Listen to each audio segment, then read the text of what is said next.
What is up, guys? Welcome back to another episode of Our 60 Journey. My name is Lucas, and I am here to help you, me, your friends, your family, your lovers, build healthy relationships. The topic of today is taking responsibility. I had this Uber ride today, and these people were talking about this couple, and they were kind of discussing this quote-unquote nasty divorce that's going on. And they decide that they need to make a phone call. I'm not sure who they called, but they called someone for advice. And this guy's talking about his friend who apparently gets popped in the face by his current wife in the middle of a conversation. And he is saying how she's gone, I'm going to quote, batshit crazy over the last couple years. And all this stuff, and I'm listening to all these details, and I'm sitting in the front seat, and of course I'm not going to say anything because that would be inappropriate and completely unwelcome. But as I'm sitting here listening, I'm going, wow, there's just no way all of that blame is on her. And as I was processing through what was happening in the back seat, and I started thinking about all the different situations where people have called in on my intuitive job with kind of the same energy, calling and saying their husband did this and their wife did this and blah, blah, blah, blah, and pointing fingers, taking blame and putting it all on one person. And I'm going to explain why this is such a common thing that humans, mortals, do. We have this thing about not taking account for what it is we notice early on in the relationship. You're having a conversation with someone and you notice in just a month or two that, okay, they're not very good at communicating. They're not good at going back and forth with conversations. They somehow always turn the responsibility off of themselves and back on to you. And we get that warning, right? We get these small warnings in these relationships of these things that are happening, and we avoid them. We ignore them. Why? We're lonely. There's something about them that we really do like. We start taking stock in hope that they're going to move past it. And all of these things can be valid.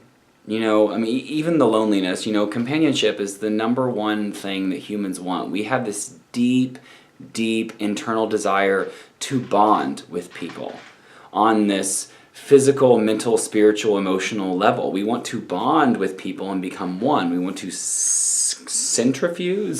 Centrifuge is what you do with things in chemistry, but we want to fuse ourselves with them, and we avoid the things that we are noticing as flags. Whether these flags are yellow, orange, red, we avoid them.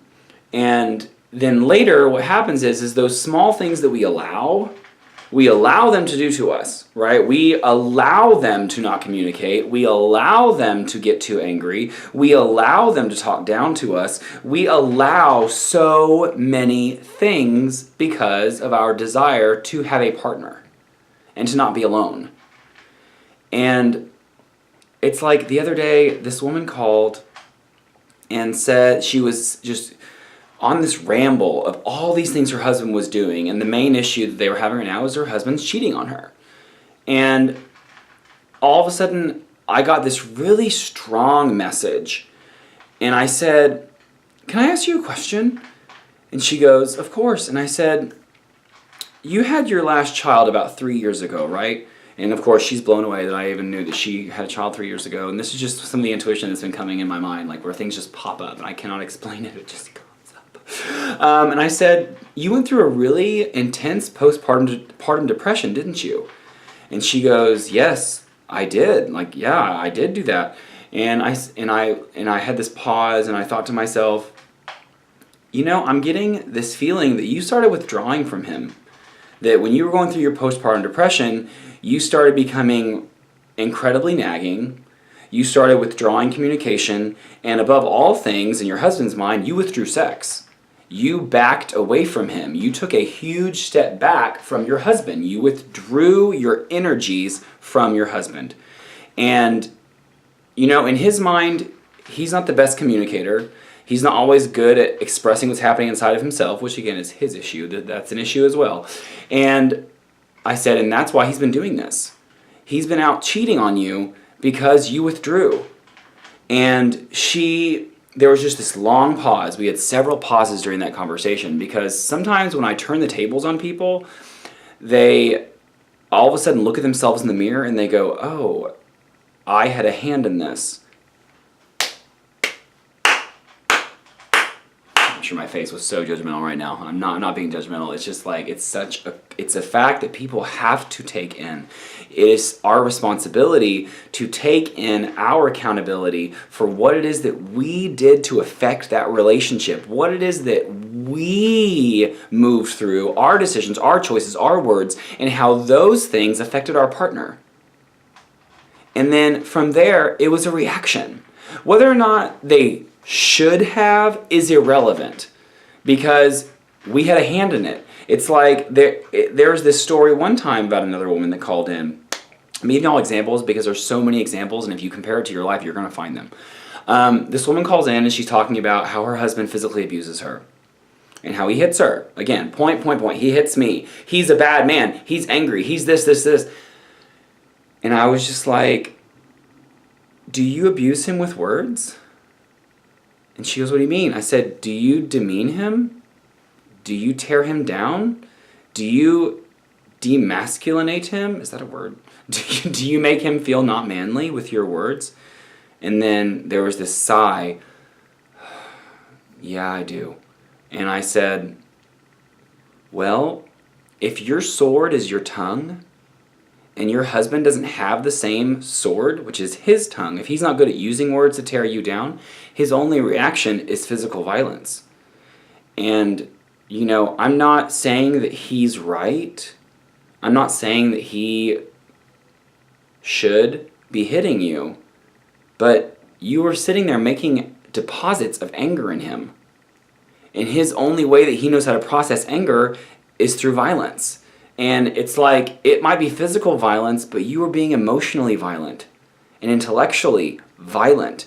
And we get so wrapped, by we, I mean society, we get so wrapped up in the physical side of things. And life, our bodies are all about the four elements: earth, fire, wind, and water.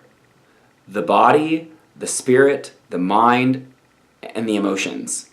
They're all important and they all make us who we are. And some people only know how to fight with certain elements. And women, from what as a stereotype can be said, almost always fight with air and water. They will come at you from above and attack you from ways that they will belittle you through words, or they'll withdraw their emotional body, or they'll drown you in emotion. And men tend to fight back with earth because men are generally earth-bound. We are earth-bound beings. And again, these are stereotypes, okay? I personally, when I've fought in the past, I fight like women do. I fight with air and water. Because that's how, those are my strongest elements. I'm not spiritually attacking someone through prayer or magic or meditation, wishing bad on someone. That's not that's not safe. And physical violence is just, it's so unneeded. It's so unneeded. And to be honest, as I'm sitting here saying that, they're all unneeded. Violence is never the answer. Ever. In any of those four. Earth, fire, wind, water. It's never the answer. The answer is communication. Taking responsibility for what it is that we did wrong. What it is that we did or thought to bring these things to us. What it is we allowed. And it's when you take responsibility, it's when I've learned in my life to take my own responsibility from my hand in it, and then I offer forgiveness and grace and love to not just my partner, but to myself, that there's a shift. It's that Michael Jackson song, if you want to change the world, look at the man in the mirror. Chills are running down my whole body. Look at the man in the mirror, because that mirror is the only way you're going to solve your relationships.